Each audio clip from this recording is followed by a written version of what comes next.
Juste, voulais vous partager ça. Eh bien, une fois n'est pas coutume, j'ai décidé de me prendre un bol pour moi.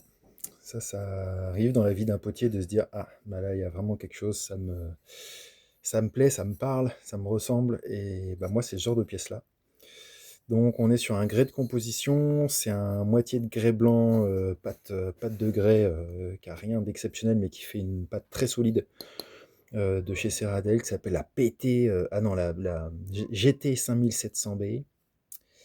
Et elle est mixée à moitié avec du grès de Saint-Amand. Donc le grès de Saint-Amand, il va ramener un petit peu, vu que c'est un grès de carrière, il va ramener un petit peu de matière endogène, de composants un petit peu qui vont altérer le truc, ramener un petit peu des traces de fer. Et dans celui-là, j'ai aussi mis des pyrites. Donc en l'occurrence, pour moi, là, c'est des bouts de roches, que j'ai broyées, qui viennent du Roussillon, de l'ocre du Roussillon. Et donc c'est des pierres ferreuses comme ça, c'est des grès très ferreux, très durs pour certaines, et donc qui se broient. Et donc c'est la même terre, il y a pas de j'ai pas utilisé d'engobe éclaircissant ou quoi que ce soit. Simplement à l'extérieur, j'ai un céladon que j'appelle un peu céladon archaïque sauvage.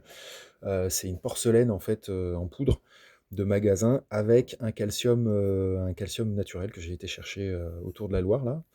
Et donc voilà, ici on a ce genre de matière microcristallisée, très opalescent, qui va tirer vers les bleus et les verts.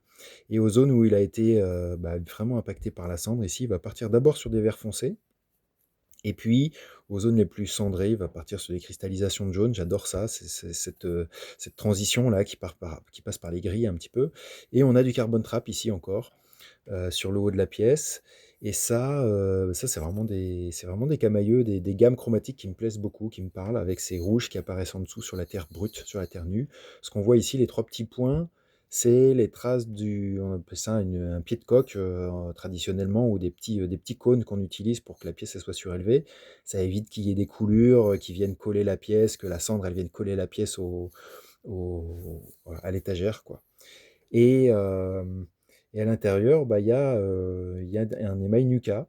Donc l'émail Nuka, il va vraiment il est assez adaptogène parce qu'il marche partout dans le four, mais il va vraiment se développer de manière différente dans des zones très réduites, très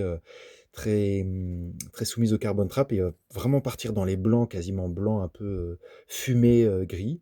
Et puis à certains endroits, il va vraiment prendre des colorations très jaunes. Là, il est un peu entre les deux. On a des petites grâces au fer ici dans les zones très alcalines et réductrices. Du coup, on a des petites coulures bleues qui viennent se mêler. On a des coulures jaunes là où il y a les pyrites qui ressortent. Et surtout, en fait, voilà, c'est un émail avec une tension superficielle importante qui va venir bien combler les trous et révéler les spirales ou les éléments de décor qu'on va faire en bas-relief, quoi. Petite sculpture, petits éléments de décor.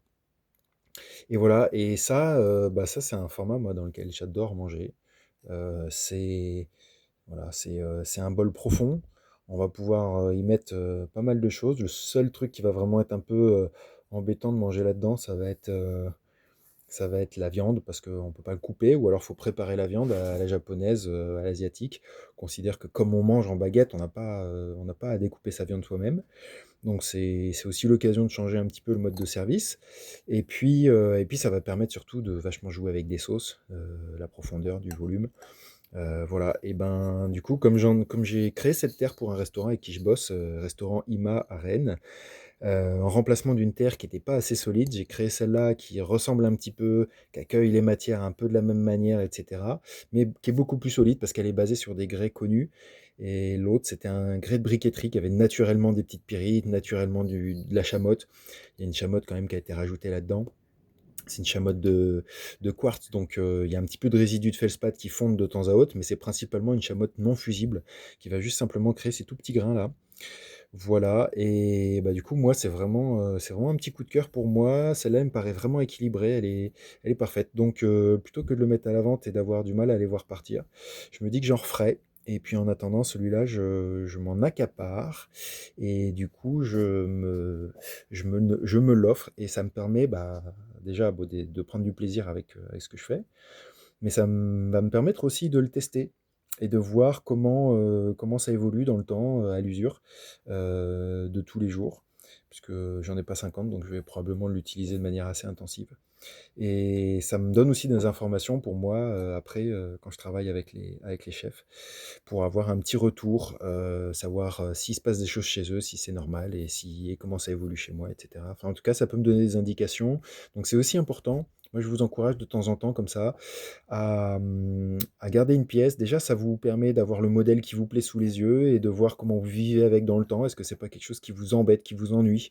Est-ce que c'est des matières, un format qui vous semble, comment dire? Avoir suffisamment de matière profonde, pour, vous plaire pendant longtemps et pas quelque chose qui va juste simplement avoir un effet waouh comme un décor, un peu tape à l'œil et puis qui va vite être ennuyeux. C'est la grosse différence avec les matières, qu'on crée, grâce à de l'émail, bien formulé par rapport à des logiques de décor.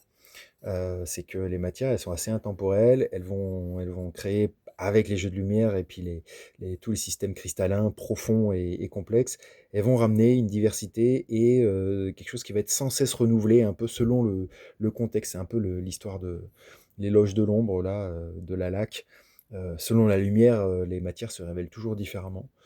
Donc voilà, c'est intéressant aussi à faire vivre ces objets dans nos mains, dans nos usages.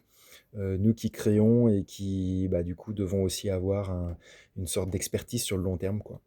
Voilà, donc je vous encourage à faire ça chez vous aussi et déjà à vous faire plaisir et puis à continuer à progresser. Voilà mon petit partage du jour.